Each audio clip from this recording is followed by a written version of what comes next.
Do you think that Biden's decision regarding the Mexico City policy just yesterday on Thursday, one day before the annual March for Life, was in many ways a slap in the face to pro-life Americans? It was not only a slap in the face, but it was a great indicator. It was a big flag letting you know that he's coming after brown babies all around the world. Not just black and brown babies in the US, but basically, if you happen to not be elite, if you happen to be poor or lower middle class, he's coming to snatch a baby out of your womb and wants American taxpayer dollars to do it. Yeah, you're exactly right, because the Democrats, they pretend to be all about cancel this, cancel that, anything that may, they claim to be white supremacists, and yet where do they want all the money to go? To Planned Parenthood. And look who founded that, an actual white supremacist, an actual Margaret Sanger, someone who actually pushed for eugenics.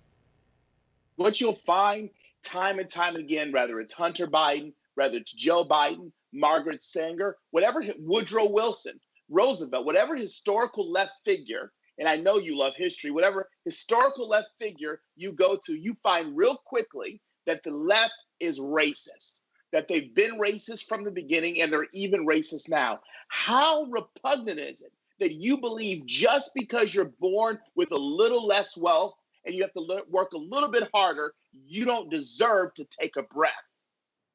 Yeah, you're exactly right. And today, since Roe v. Wade passed, over 60 million babies have had their lives snuffed out due to this disgusting and catastrophic ruling from our nation's highest court, the very same one that gave us the other notorious and disgusting rulings such as Dred Scott and Korematsu as well. But when we look at it, we see the Mexico City policy being rescinded. We also see the Hyde Amendment. We see Democrats going after that. They want taxpayer dollars, our money, going toward paying for abortion, also here in the U.S. as well. Where does it stop?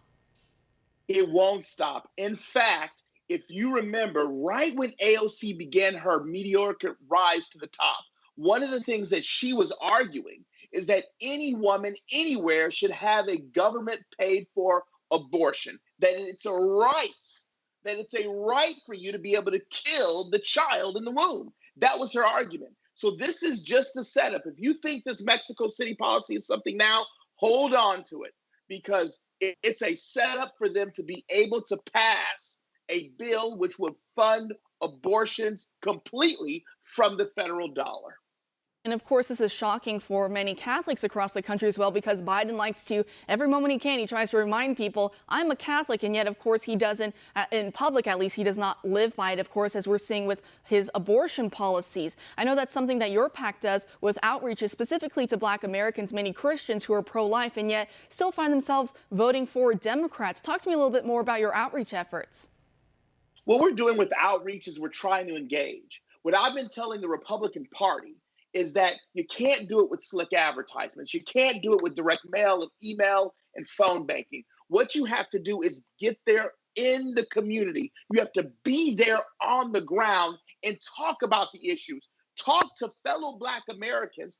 Talk to those on the opposite sides of the track and tell them the Democrats are killing off your citizens. Forget about the cops. The Democrats daily are aborting hundreds of thousands of babies, of Black babies. That's why you can't get economic power. That's why the stats for Black achievement are so low, because when you start eliminating the population, there's no population to give back. In many ways, you could even liken it to a genocide taking place right before our very eyes. It does break my heart to see all these babies. And it's the saddest thing is Mother Teresa used to say that abortion is the greatest poverty, because it turns a mother against her own child. And once you do that, really, what's there left to fall back on when we have mothers turned against their own children? So it is such a poisonous ideology. And now we're stuck with Democrats ruling the White House, Congress, moving forward now these next 2 years until the midterms, and even 4 years until the next presidential race. Will it be harder, do you think, for the pro-life community to get their laws passed? Does that mean that we have more work to do, more work cut out for us these next 4 years? What are your thoughts? We have a lot of work cut out for us, and it's going to get harder. And let me share you with you why it's going to get harder. It's going to get harder because now, if you're pro-life, Amazon is coming for you. Twitter is coming for you. Facebook is coming for you. It's just a matter of time before they decide your pro-life beliefs are hate speech. So the real war that's coming is you've got to gird yourselves, as my grandmother used to say. You have to gird yourselves because you're not going to be accepted in polite society. That's the war that's coming. So it's going to be way harder than what we think. You should stay on networks such as this one, such as OAN. This is where your dollar should go. This is where you have to be. Because if you don't, you won't be able to be anywhere else. You won't get any real news. You won't know where anybody really stands.